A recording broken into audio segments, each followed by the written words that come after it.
you are doing mistakes, then it's prove that you are trying. Hello everyone, तो कैसे हैं आप सब। आई होप आप एकदम बढ़िया होंगे और मैं भी हूँ एकदम मस्त। चलो यार शुरू करते हैं वीडियो को। स्वागत है आपका आपके फेवरेट चैनल, जी हाँ, आपके फेवरेट चैनल एडू वाला तुषार में। ठीक है, तो भाई आज की वीडियो में बेसिकली हम क्या पढ़ने वाले हैं मैं आपको दिखा देता हूँ।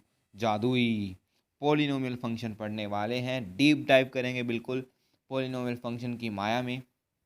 ठीक है, देखो पोलिनोमियल फंक्शन बहुत अच्छा है। देखो क्या है, देखो जैसे कि इसको टाइप्स ऑफ पोलिनोमियल तो आपको पता ही होंगे, जैसे कि लीनियर होता है, क्वाड्रेटिक होता है, हमारा क्यूबिक पोलिनोमियल भी होता है। ठीक है, हमारा बाय क्वाड्रेटिक पोलिनोमियल होता है। बेसिकली टाइप्स किसके बेसिस पे होते हैं, बेसिकली डिग्री के बेसिस पे। डिग्री बेसिकली क्या होती है कि हाईएस्ट पावर, जैसे कि इसकी हाईएस्ट पावर देखा जाए लीनियर पोलिनोमियल की, ये लीनियर फंक्शन है तो इसकी हाईएस्ट पावर 1 है तो ये लीनियर फंक्शन हो जाएगा। ठीक है, एक्स की पावर, और इसकी पावर 2 है तो ये बेसिकली क्वाड्रेटिक फंक्शन हो जाएगा। ठीक है, ये एग्जाम्पल है क्यूबिक फंक्शन का। ठीक है, क्यूबिक फंक्शन का, क्योंकि इसकी पावर 3 है तो बेसिकली क्यूबिक फंक्शन है ये बेसिकली एग्जाम्पल है बाय क्वाड्रेटिक फंक्शन के या क्वाड्रिक फंक्शन का। ठीक है, और अब ये एक एग्जाम्पल है पोलिनोमियल ऑफ अ डिग्री 5 वाले फंक्शन का। ठीक है, ऐसे हम n पावर रख देंगे, यानी कि हम ऐसे polynomial of a degree n का भी एग्जाम्पल दे सकते हैं। ठीक है, ये तो हमने देखा पोलिनोमियल फंक्शन। अब देखो यार, लीनियर पोलिनोमियल फंक्शन देखा, क्वाड्रेटिक देखा, क्यूबिक देखा, बाय क्वाड्रेटिक, और फिर हमारे पोलिनोमियल ओवर डिग्री एन का देख सकते हैं, 5 6 का देख सकते हैं, 7 का देख सकते हैं, एन का देख सकते हैं। ठीक है, तो ऐसे ये हो गया जनरल एक ओवरव्यू हो गया पोलिनोमियल फंक्शन का। ठीक है, अब देखो जनरल ओवरव्यू था, लेकिन हमने एक चीज़ देखनी पड़ेगी, जनरल जनरल पोलिनोमियल क्या होता है। देखो देखो सिंपल सी बात है। अब मान लो अगर मैं पावर एन कर दूं तो भाई उसका एक अलग केस बन जाएगा। अगर मैं पावर 3 कर दूं तो उसका एक अलग केस बन जाएगा क्यूबिक। अगर मैं पावर 1 कर दूं, पावर यानी कि सॉरी डिग्री अगर 1 हो तो उसका एक अलग केस बन जाता है लीनियर।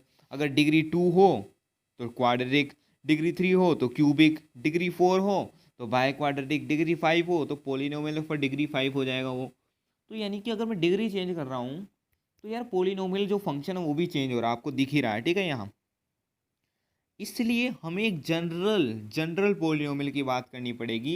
ठीक है, तो उस जनरल पोलिनोमियल की डिग्री क्या होगी, एन होगी। ठीक है, तो अब यहाँ मेन जो वीडियो का टॉपिक है वो हमें समझना है जनरल पोलिनोमियल। ठीक है, जनरल पोलिनोमियल देखो जनरल पोलिनोमियल को कैसे डिनोट करते हैं। Representation F X is equals to A naught X N, X की power N, plus A one X की power N minus one, plus A two X की power N minus two, plus dot dot dot dot चलते चलते ए की power N, और यहाँ अगर देखा जाए तो एक्स की पावर हो जाएगी यहाँ ज़ीरो। ठीक है, आई होप आपको ये चीज़ समझ आई होगी। अब हम कुछ टर्म समझते हैं। ये बेसिकली क्या हो गया, जनरल पोलिनोमियल हो गया। ठीक है, जनरल पोलिनोमियल फंक्शन।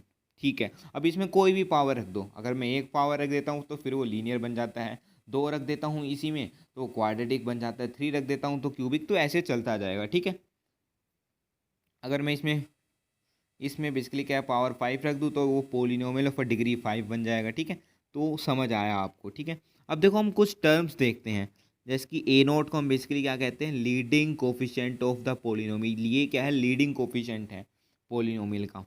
ठीक है, अब एक चीज़ बहुत ज़रूरी है, क्योंकि मैं इतनी देर से डिग्री डिग्री कह रहा हूँ, डिग्री पे डिपेंड करता है पोलिनोमियल क्या होगा, लीनियर होगा, क्वाड्रेटिक होगा, क्यूबिक होगा, बाय क्वाड्रेटिक होगा।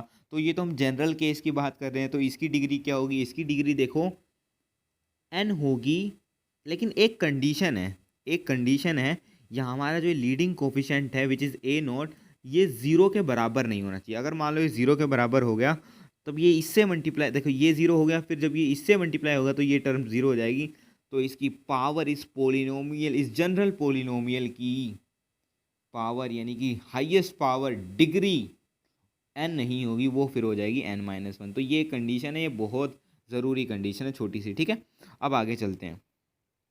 अब जो ये n है बेसिकली किससे बिलोंग करता है, n बिलोंग करता है होल नंबर से, यानी कि n की पावर, n की वैल्यू बेसिकली ज़ीरो हो सकती है, वन हो सकती है, टू, यानी कि बेसिकली होल नंबर हो सकता है। ठीक है, अब देखो जो ये ए नोट्स हैं, ए नोट्स हैं बेसिकली क्या है, ये बिलोंग करते हैं रियल नंबर से, यानी कि रियल नंबर में से ये कुछ भी हो सकता है।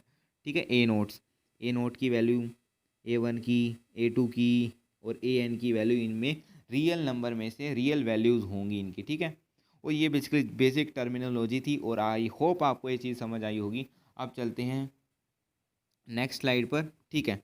अब देखो यार, बहुत ज़रूरी चीज़ें हैं, छोटी छोटी चीज़ें हैं, मैं आपको बताऊंगा, मज़ा आ जाएगा आपको। अब देखो, अगर मान लो कोई हमारा फंक्शन एफ एक्स है, वो उसकी वैल्यू है ज़ीरो, फंक्शन ये पोई, ठीक है। तो ये इसको क्या कहेंगे, ज़ीरो पोलिनोमियल।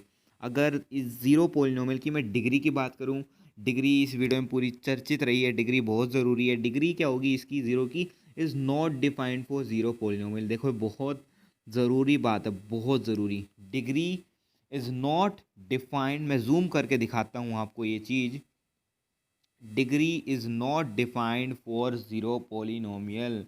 ज़ीरो पोलिनोमियल के लिए डिग्री डिफाइन नहीं होती। क्यों नहीं होती, देखो अगर ज़ीरो की पावर मैं कुछ भी रखता हूँ, देखो जैसे कि मैंने 1 रख दिया, ठीक है। अब ये ऐसा क्यों है, देखो अब मान लो अगर तुम हो और तुम्हारा कोई दोस्त है, अब ज़ीरो की पावर कुछ भी रख सकते हो आप, तो आंसर हमेशा ज़ीरो ही आता है। अगर मान लो ज़ीरो की पावर 1 है, मैंने रख दी, तो आंसर आया ज़ीरो। अब दूसरा तुम्हारा दोस्त आया, उसने कहा ज़ीरो की पावर 1000 रखो, तो आंसर फिर भी ज़ीरो आएगा। अब तुम्हारा कोई तीसरा दोस्त आ गया, उसने कहा भाई ज़ीरो की पावर मैं रखता हूँ 1,09,900 रखता हूँ, तो फिर भी आंसर ज़ीरो आ रहा है। तो भाई कोई, अब हर एक बंदा आ रहा है, वो अलग अलग अपनी पावर बता रहा है, तो भाई कोई दिमाग चल गया मैथमेटिशियंस का, और उन्होंने कह दिया हमसे नहीं हो पाएगा, तो उन्होंने कह दिया नॉट डिफाइंड। तो इसलिए ज़ीरो पोलिनोमियल की डिग्री नॉट डिफाइंड होती है, कांस्टेंट पोलिनोमियल की डिग्री ज़ीरो होती है। आई होप आपको ये चीज़ समझ आई होगी, कांस्टेंट पोलिनोमियल की डिग्री ज़ीरो होती है, ठीक है। अब degree of a constant polynomial is equals to zero, ठीक है। यानी कि देखो बेसिकली अगर मैं देखूँ यहाँ 2 की पावर x है, ठीक है, यहाँ x हमारा कोई वेरिएबल होगा, उसकी पावर ज़ीरो, यानी कि आपको समझना है कि कांस्टेंट पोलिनोमियल की power degree, highest power degree यानी कि वो होती है zero. Degree of a constant polynomial वो हमारी होती है ज़ीरो, ठीक है। अब except f x equals to zero, देखो अब यहाँ हमने देख लिया बहुत ही मज़ेदार तरीके से। देखो अब हमारा अगर कोई फंक्शन है, देखो अगर मैं देखूँ ये जो ज़ीरो फंक्शन है ना, ये मैंने यहाँ ये चीज़ क्यों लिखी, except f x equals to zero, क्योंकि ज़ीरो भी हमारा एक कांस्टेंट फंक्शन है, कांस्टेंट पोलिनोमियल है, ठीक है। तो यहाँ एक एक्सेप्शन है, जितने भी कांस्टेंट पोलिनोमियल होते हैं उनकी पावर ज़ीरो होती है, सिर्फ हमारे इस वाले फंक्शन को छोड़ के, ज़ीरो पोलिनोमियल को छोड़ के, ठीक है, क्योंकि इसकी पावर तो हमें पता है नॉट डिफाइंड होती है। आई होप आपको चीज़ें समझ आ रही होंगी। अब देखो डोमेन एंड रेंज पता करते हैं, हमें मज़ा आएगा, ठीक है। डोमेन एंड रेंज, हम हर क्वेश्चन, हर जो फंक्शन होता है उसमें देखते हैं पहले बिहेवियर। हमने अब तक पूरा ये बिहेवियर ही देखा है, मज़ा आ गया। जनरल पोलिनोमियल, ठीक है, मज़ा आ गया, ठीक है। अब देखो डोमेन एंड रेंज देखते हैं। देखो डोमेन आप कुछ भी डाल सकते हो, कुछ भी डाल सकते हो, मर्जी नहीं है आपको, कोई रिस्ट्रिक्शन नहीं है कि रोक टोक नहीं है, कुछ नहीं, ये नहीं डाल सकते, ये नहीं डाल सकते, मशीन ख़राब होगी नहीं। लेकिन भाई जो रेंज है ना फंक्शन की, वो डिपेंड करेगी उस फंक्शन पे, वो किस टाइप का फंक्शन है। वो ज़ीरो पोलिनोमियल है, कांस्टेंट पोलिनोमियल है, क्यूबिक है, लीनियर है, क्वाड्रेटिक है, बाय क्वाड्रेटिक है, वो किस टाइप का तो डिपेंड करेगी, क्योंकि इसमें बहुत ज़्यादा वेरिएशन आ रही है इस फंक्शन में, पोलिनोमियल फंक्शन में, इसलिए तो रेंज क्या है, डिपेंड करेगी, ठीक है। और ग्राफ तो हम बता ही नहीं सकते, क्योंकि ग्राफ का एक्चुअल मीनिंग हमने आपको इसी ये में बताया था कि ग्राफ का मीनिंग क्या होता है कि आउटपुट्स एंड इनपुट्स के बीच का जो रिलेशन होता है उसको प्लॉट करना, उसको रिप्रेजेंट करना पिक्चोरियल फॉर्म में, पिक्चर की फॉर्म में, तो वही ग्राफ होता है। तो ग्राफ तो हम बता नहीं सकते, ठीक है। चलो तब तक के लिए बाय बाय। और मैं आपको एक होमवर्क देता हूँ यार, पोलिनोमियल फंक्शन, पोलिनोमियल फंक्शन नहीं है, पोलिनोमियल वर्सेस मल्टीनोमियल में क्या डिफरेंस है, ये आप ज़रूर बताना कमेंट में। आने वाले लेक्चर्स में इसको ज़रूर आपको क्लियर करूँगा कि ये क्या डिफरेंस होता है, क्योंकि कईयों को, बच्चों को क्या होता है, कई दोस्तों को बेसिकली पता नहीं होता, ठीक है। अब ये क्या स्लाइड थी, देखो भाई सीरीज़ आ रही है, formula sheet series, all the very best, ये क्लास 10th के लिए है। और फिर मैं लास्ट में यही कहूँगा, पढ़ाई करते रहें, और ये ज़रूर आ रहा है, इसको ज़रूर